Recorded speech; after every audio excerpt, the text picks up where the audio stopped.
नमस्कार. आज मराठी राजभाषा दिन या निमित्ताने आपण सर्व इथे जमलेलो आहोत. या निमित्ताने आम्ही दोघी तुमच्यासमोर एक कविता सादर करणार आहोत.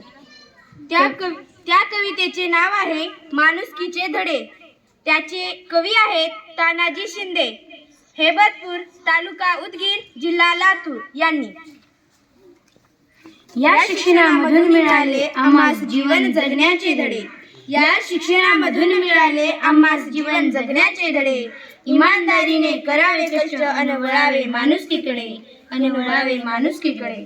भरकटलेल्या वाटांना योग्य दिशा मिळाली, भरकटलेल्या वाटांना योग्य दिशा मिळाली.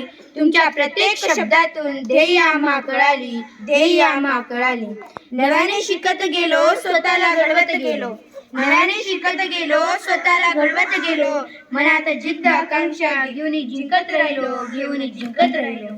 तुम्ही दिली आम्हा रक्षणाचे बाळकडू, तुम्ही दिली आम्हा रक्षणाचे बाळकडू. आता खंबीर उभे राहून साऱ्या संकटाशी लढू, साऱ्या संकटाशी लढू. धन्यवाद.